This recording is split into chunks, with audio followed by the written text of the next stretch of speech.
जब जब देश में स्वतंत्रता दिवस या गणतंत्र दिवस मनाया जाता है, हम सब पर 2-4 दिन देशभक्ति का रंग चढ़ा रहता है।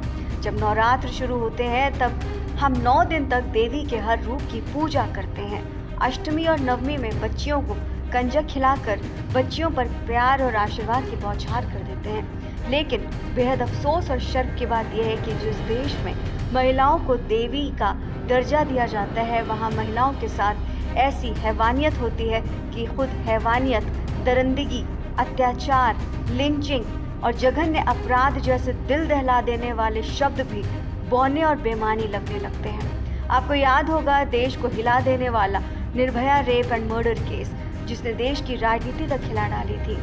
उसके बाद कुछ सख्त कानून बनाए गए और ये उम्मीद जताई गई कि महिलाओं की सुरक्षा देश के लिए प्रायोरिटी बनेगी, लेकिन अफसोस ऐसा हुआ नहीं।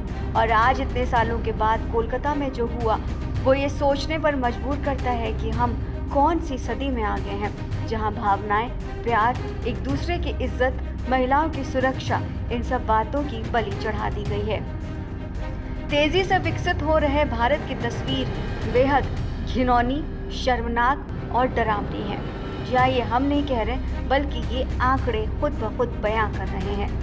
भारत में महिलाओं के खिलाफ बलात्कार चौथा सबसे आम अपराध बन गया है। राष्ट्रीय अपराध रिकॉर्ड ब्यूरो यानी कि एनसीआरबी की 2021 की एनुअल रिपोर्ट की माने तो देश भर में 31,677 बलात्कार के मामले दर्ज किए गए, यानी हर दिन औसतन 86 मामले।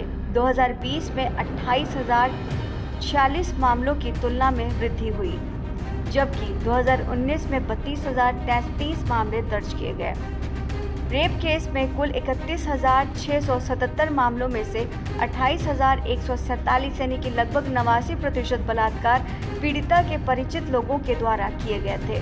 भारत को बलात्कार की प्रति व्यक्ति दर सबसे कम वाले देशों में से एक के रूप में जाना जाता है।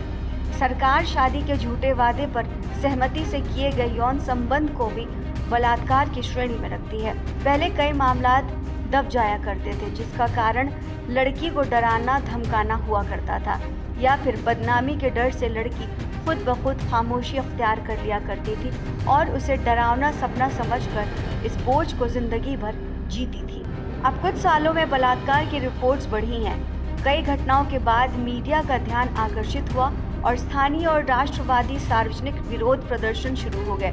इसके चलते सरकार को बलात्कार और यौन उत्पीड़न के अपराधों के लिए अपनी दंड संहिता में सुधार करना पड़ा। एनसीआरबी 2021 के आंकड़ों के अनुसार राजस्थान में भारतीय राज्यों में सबसे अधिक रेप्स की घटनाएं दर्ज की गई हैं। इसके बाद मध्य प्रदेश और तीसरे नंबर पर उत्तर प्रदेश है।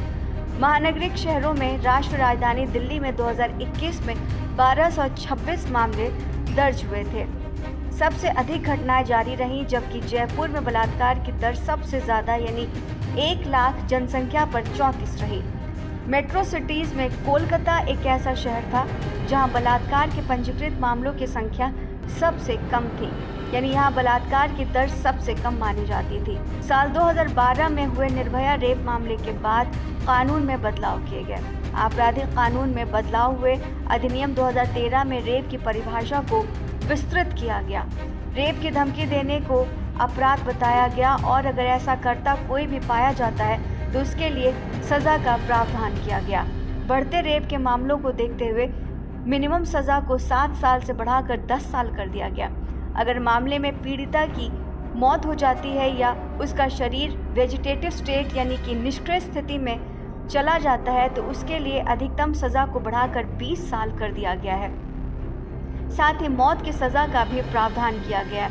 अगर कोई बच्चा जो 16 साल की उम्र पूरी कर चुका हो या उससे ज़्यादा उम्र का हो और उस पर ऐसे जघन्य अपराध का आरोप लगता है तो जुवेनाइल जस्टिस बोर्ड से ऐसे बच्चे का मानसिक और शारीरिक आकलन करवाया जा सकता है और उसके आधार पर भारतीय दंड संहिता में सज़ा का प्रावधान किया गया।